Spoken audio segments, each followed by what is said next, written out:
di pengadilan agama, ada beberapa tahapan yang dapat dilakukan oleh pemohon pada proses pendaftaran perkara. Tahapan tersebut sebenarnya dapat dilihat pada website resmi dari Pengadilan Agama Surabaya. Tahap pertama, pihak yang berperkara datang ke Mahkamah Syariah dengan membawa surat gugatan atau permohonan. Sebelum memulai tahap kedua, bagi pemohon yang kebingungan mengenai persyaratan dan konsultasi, dapat berkonsultasi pada layanan informasi pengaduan yang ada di Pengadilan Agama.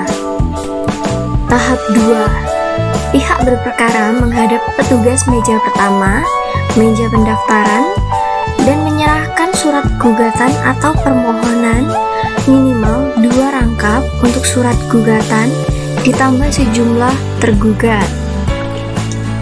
Tahap 3, petugas meja pertama dapat memberikan penjelasan yang dianggap perlu berkenaan dengan perkara yang diajukan dan menaksir panjer biaya perkara yang kemudian ditulis dalam surat kuasa untuk membayar atau yang disebut SKUM. Besar panjer biaya perkara diperkirakan harus telah mencukupi untuk menyelesaikan perkara tersebut.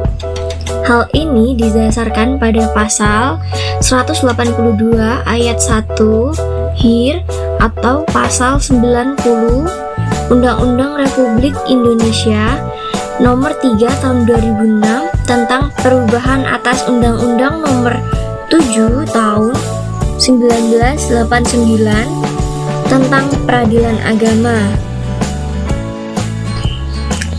Dengan catatan 1. Bagi yang tidak mampu dapat diizinkan berperkara secara pro deo cuma-cuma. Ketidakmampuan tersebut dibuktikan dengan melampirkan surat keterangan dari lurah atau kepala desa setempat yang dilegalisasi oleh camat. 2. Bagi yang tidak mampu, maka panjer biaya perkara ditaksir Rp0 dan ditulis dalam surat kuasa untuk membayar SKUM. Didasarkan pada pasal 237 sampai 245 HIR. 3. Dalam tingkat pertama, para pihak yang tidak mampu atau berperkara secara pro deo, perkara secara pro deo ini ditulis dalam surat gugatan atau permohonan bersama-sama menjadi satu dengan gugatan perkara. Dalam posita surat gugatan atau permohonan disebutkan alasan penggugat atau permohonan untuk berperkara secara pro deo dan dalam petitumnya. Tahap 4. Petugas meja pertama menyerahkan kembali surat gugatan atau permohonan kepada pihak berperkara disertai dengan surat kuasa untuk membayar SKUM dalam rangkap 3. Tahap 5. Pihak berperkara menyerahkan kepada pemegang kas, kasir, surat gugatan atau permohonan tersebut dan surat kuasa untuk membayar SKUM.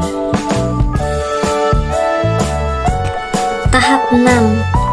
Pemegang kas menyerahkan asli surat kuasa untuk membayar SKUM kepada pihak berperkara sebagai dasar penyetor panjar biaya perkara ke bank. Tahap 7. Pihak berperkara datang ke loket layanan bank dan mengisi slip penyetoran panjar biaya perkara. Pengisian data dalam slip bank tersebut sesuai dengan surat kuasa untuk membayar SKUM, seperti nomor urut dan besar biaya penyetoran.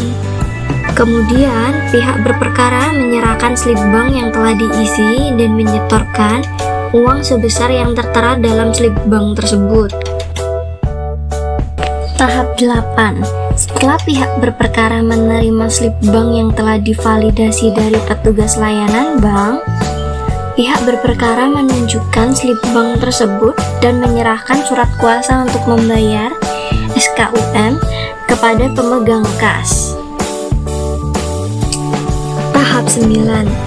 Pemegang kas setelah meneliti slip bank kemudian menyerahkan kepada pihak berperkara. Pemegang kas kemudian memberi tanda lunas dalam surat kuasa untuk membayar SKUM dan menyerahkan kembali kepada pihak berperkara asli, dan tindasan pertama surat kuasa untuk membayar SKUM serta surat gugatan atau permohonan yang bersangkutan.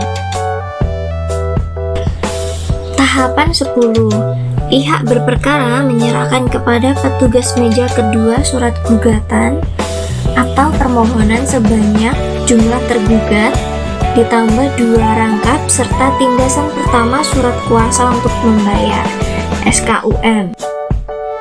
Tahap 11. Petugas meja kedua mendaftar atau mencatat surat gugatan atau permohonan dalam register bersangkutan serta memberi nomor register pada surat gugatan atau permohonan tersebut yang diambil dari nomor pendaftaran yang diberikan oleh pemegang kas. Tahap 12. Petugas meja kedua menyerahkan kembali 1 rangkap surat gugatan atau permohonan yang telah diberi nomor register kepada pihak berperkara. Selesai. Pihak atau pihak-pihak yang berperkara akan dipanggil oleh jurusita atau jurusita pengganti untuk menghadap ke persidangan setelah ditetapkan susunan majelis hakim dan hari sidang pemeriksaan perkaranya. Terima kasih.